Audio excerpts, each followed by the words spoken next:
Cody here with Scout the Van. This is Lauren. You just kissed my eyeball. Okay, well, fine then. Get out of here. And today we're going to be fixing and replacing our radiator in our 2017 Promaster van. So we went on ahead and got it diagnosed, and apparently there's a pinhole in the radiator. I really haven't been able to find any tutorials on how to replace in this specific model, and I want to show you guys how to do it in case you have the same problems. And just a pro tip, Pep Boys diagnosed our leak for us for $35, and the dealer quoted us $200, so that was a way for us to save some money, and now we're saving some money by doing it ourselves.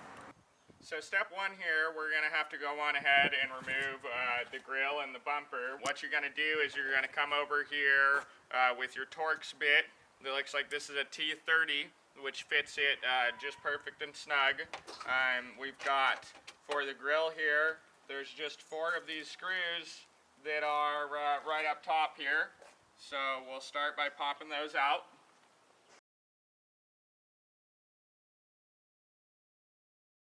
So once you've gotten these screws out of the grill here, it should pop off pretty easy.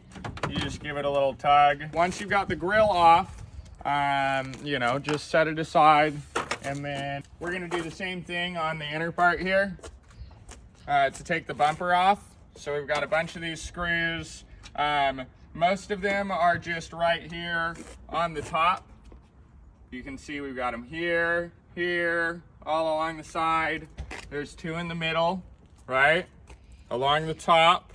And then there are some underneath here, which you'll have to crawl underneath, but it's pretty easy to see those ones underneath there, which I've actually already taken out, but they're right here. There's 4, I believe, across the bottom. So I think that I've got all the screws pulled out of the bumper here. So if you look close here, I actually have broken this tab, pulling this off so many times in the past. For any of you who've had a Promaster for a while, you know, things go wrong, and yeah, I've had to dig into this thing a few times. So just be careful with these pegs when you're pulling it off, you know, kind of pull it straight out to clear those pegs. Pop it out. All right, there's your bumper. The next step here is we're going to have to pull out the core support. So we're going to pop the bolts off of the radiator mount here and here, right? And then you're going to have to go on ahead and pull. There are 4 corner bolts. There's 1, 2, I've already started taking out, and then 3, 4 here, right? And then you're also going to need to go on ahead and pull out this bolt for the radiator here. This is a 13 millimeter, and then these are going to be 10 millimeter bolts here. 13 millimeter here on the radiator clips as well.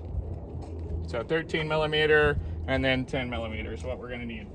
You're going to want to go on ahead and lift up your radiator reservoir here. It should lift up pretty easy. It just sits down in these little holes here. So you'll have to pull this up. That is ultimately attached to your core support here. So we just need to kind of pull it out of those holes so that we'll be able to remove the core support here. So the last 2 bolts to do your core support are in these tunnels here. You'll probably need a deep socket to get in there. Let's see, those are going to be 10 millimeter as well. Okay, so we've got all the bolts pulled out of the core support here. We do need to go on ahead and pull this clamp off for the charge hose, I believe it is. It's just going to be a flat head, so you can just go on ahead and loosen up that pipe clamp there, and then we should be able to go on ahead and start to pull this out. Okay, so I got the left side out here. Just kind of pull in here. There we go. Looks like to pull that core support out, we're gonna go on ahead and pull this mount for the reservoir off. It's just for what look to be 10 millimeters which we're gonna pull off there. So the core support, you just kind of got to jiggle it and pull it out of there a little bit. You're gonna pull it to the side to release this hose after you've done that clamp. And then you're just gonna roll it up here. You can see that the reservoir tank's just kind of tucked up in there. This is rolled up, making sure not to pinch this hose here, right, is really important. And then what we're gonna go on ahead and start doing is we need to take out the radiator fan, the condenser, and the radiator here. So I'm gonna pull out this foam, which on ours is pretty toasted. Maybe we can get a new foam piece there. And then we are gonna have to pull off this here. So that's what we're gonna go on ahead and get started with. Next, there are also for that gonna be 2 bolts down here on the bottom. So those all look to be perhaps 8mm.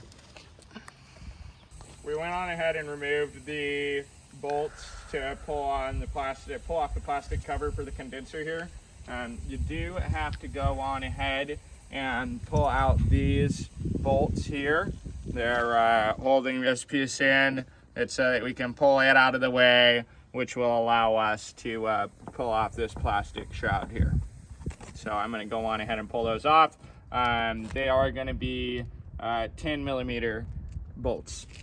We do have one more bolt that we need to remove from the bottom here to pull off this plastic shroud. It's gonna be another 10mm bolt, or no, sorry, 8mm there on the bottom of the van. I think that we have to pull this metal bar off here to be able to remove the plastic housing for the condenser. It looks like it's just a couple of bolts here. So I'm gonna go on ahead and remove those. It looks like I've got some number 13s and maybe a couple number 8s under here. So we're gonna try to remove those bolts and lift this piece off and see if we can get this plastic housing out. Okay, we got this pulled out. There were 2 of these bolts under there. They were actually 14mm. And then you did need the T30 Torx bit to go on ahead and remove a couple more of those plastic framing screws so that we could go on ahead and pull that out. So the next step is to go on ahead and free up the condenser here up front from the radiator. So there are these clips on the side, which we should just be able to squeeze in. And it was pretty easy there to just squeeze that in, and then it lifts up from this clip on the bottom. We'll do the same thing on this side. This clip squeezes in, pulls out a little bit, okay, and then we lift it up. Got the condenser pulled off of the radiator. Being careful not to tweak the tubes. Okay, I'm just gonna unhook this tube here. This is for the reservoir. Okay, and now we need to start working on this wiring harness here. It's supposed to be kind of a pain, and basically we've got to get this off to be able to remove the fan so that we can replace the radiator. So I'm going to start working on this. In hindsight, I suppose we could have taken off the condenser after, but here we go. We're going to start popping clips here. So I'm going to go grab a clip remover, and we're going to start seeing if we can free this wire harness up one step at a time. So to unclip the radiator fan, there's going to be 2 clips. There's one down in here. We'll see if we can see it. This clip right here. Okay. And then there's another one of these on the other side, which I'll show you, but you just pop a screwdriver in there and you should be able to pop that clip off. Okay, so it's kind of a pain to figure out how the clips work to pull out the radiator fan here. So I'll see if Lauren can get up in here real good. If you look, there's kind of this spot that looks like the clip down here. It's not there. You actually push in this little spot in the top, and while you're pushing that in with a screwdriver, you'll go on ahead and pull up the radiator fan a little bit. And you can see I cleared that clip, so that's good. And now we can come back over to the other side, which is a little bit more hidden. It's underneath the radiator hose here. So I don't know how easily you'll be able to see that, but that's the same thing on this side as it is on the other side. Nice. So I did pull this side up first. I think I was able to get it freed here. So I would maybe suggest doing the same, starting on this side, just because that clip is so darn hard to get into. And then come over to this side, which I had a much easier time with. Just push that clip in.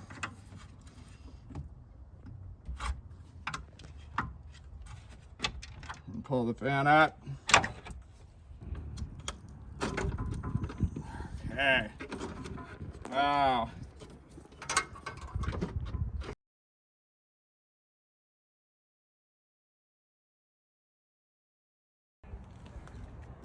Okay, so I'm going to go on ahead and pull the hose here for the radiator. It's got this little clip. It's pretty easy. You just pop it up with a screwdriver. Be gentle. And then I should be able to just pull this thing off. Yes, I bought you a creeper one Christmas. It's one of the nice Oh, we got it. You make sure that you have your oil pan underneath, because when you disconnect that hose, it will leak all over your driveway or wherever you're parked. So we went on ahead and removed our radiator hose. It was a pain. You definitely need to slowly pry it off with a screwdriver and a little bit of force. I'm gonna go on ahead and finish pulling off all the wires in here. So it's just kind of a pain. Everyone's a little different, but yeah, just start pulling these out. Once we get all the wires out, we should be able to remove our radiator fan. Then we're gonna be able to get down to our radiator. So we finally got the fan disconnected. The clips were really stubborn and it was super frustrating, and we broke a couple of them. So if you do that, try not to feel too bad. Day 2. Day 2. It was a pain, but we finally got the bottom hose removed from the radiator. Now, as soon as you pull this hose off from right back here, right, that's gonna go on ahead and start draining all of your coolant. So you're gonna wanna get it down into a drip tray there as fast as possible, because it is gonna come just gushing out. And get your reservoir set back up level so that you can get it all the way drained. That's how I kind of moved this forward again. Give it a little while to drain out the system. And then we do still have 2 more tubes to remove. This one goes to the radiator. So I'm gonna pop this clip off here, right here, with maybe a flathead screwdriver. And then I believe that the oil enters in down here, or that's coolant to the engine. Either way, we need to pull these tubes off.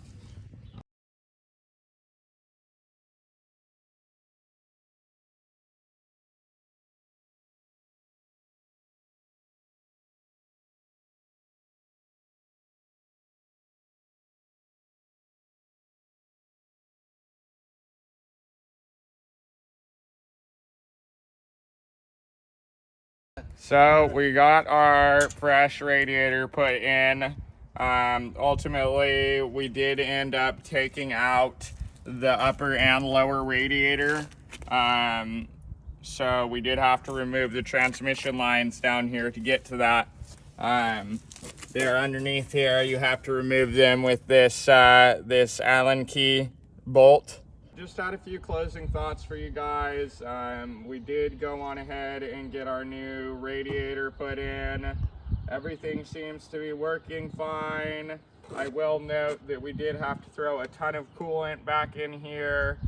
We went through about 2 gallons to fill it back up, and it looks like we might still need a little bit of a top off here.